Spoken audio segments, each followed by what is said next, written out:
morning. You've seen things change in the state of North Carolina quite a bit. We've got the coal ash situation, which we'll come back and talk about. That's probably dominating a lot of your time. But how have you seen environmental issues in North Carolina change over the 20 years you've been at Diener? Well, and I teach a class over at NC State once a year, and I really enjoy that. And when I do that, I show them the printed version of the regulations that I had to deal with when I first started 20 years ago. And then I show them the same series of regulations at the federal level that we're dealing with now. And the volume, simply the volume, is more than 10 times as Probably great. Staggering. It is. And it's gotten more complex. It's gotten more technical. It's gotten more regulatorily complex. So it's a bigger challenge. Yeah. And speaking of a challenge, we had one of the biggest environmental challenges we've had in North Carolina in quite a while with the coal ash spill into the Dan River last year. 60 Minutes came down and did a piece on it a few weeks ago. That's a major concern. Give us an update on where that cleanup stands and Right. what's being done about that. Right, and the coal ash, the whole coal ash threat is really two different threats, and that's often conflated in the media and elsewhere.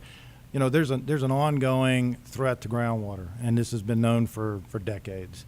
And in fact, this administration was beginning work on that early on. And then there's the point that you brought up, which is the catastrophic or structural failure threat, which we had an example, a much larger example, in the Tennessee Valley Authority Right. back in the mid-2000s.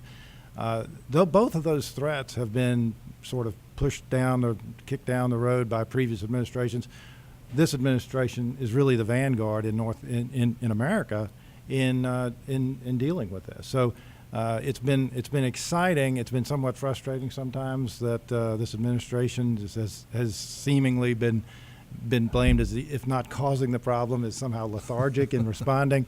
Which is the absolute opposite. So it's been exciting, and the General Assembly with the governor's roadmap put together, I think, a very strong proposal. We found out just recently it's stronger than the EPA regulations, and we're on the way to implementing that. So I think we all should be very happy and optimistic about the future. Secretary Don Vaart from the Department of Environment and Natural Resources. Secretary Vaart, you've only been on the job about, 2 months, something like that? I know you've been at Diener a long time, but just Right. a secretary a couple of months. That's right. Before that, though, I helped out as a deputy secretary, and that gave me the ability to expand my horizons, and I served as the energy policy advisor. So those roles helped me very much.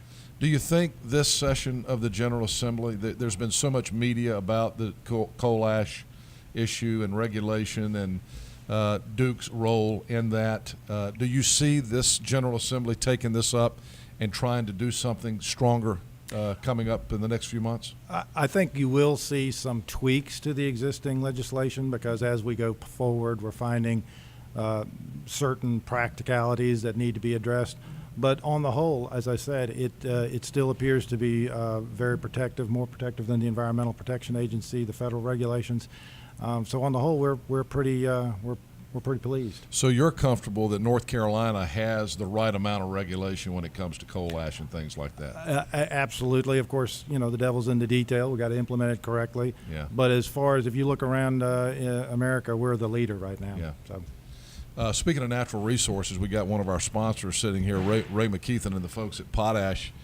He's made us aware this morning, and he and I have talked about this in recent weeks, of a really huge problem at the Morehead City Port. And I know the governor, your boss, has made ports a huge part of his 25-year transportation plan that he just announced a few months ago. Is this a federal issue? Is it something you can do at the state level to help with what's happening down in Morehead City? Well, and this is something I'm going to have to dig deeper on. I chatted with him just before this show.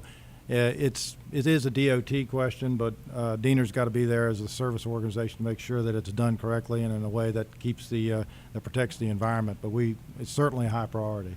Yeah. What else is on your agenda for 2015 from your department? Well, you're going to see this the next 2 years. You're going to see Diener focus on its core functions, which is to protect the environment, but also enhance our appreciation of the very diverse natural resources we have in North Carolina. North Carolina is blessed with, having grown up here in North Carolina, I know we're blessed with the seaside, the ocean, and the mountains, and it's just a dazzling display of our nature, and we need to appreciate that.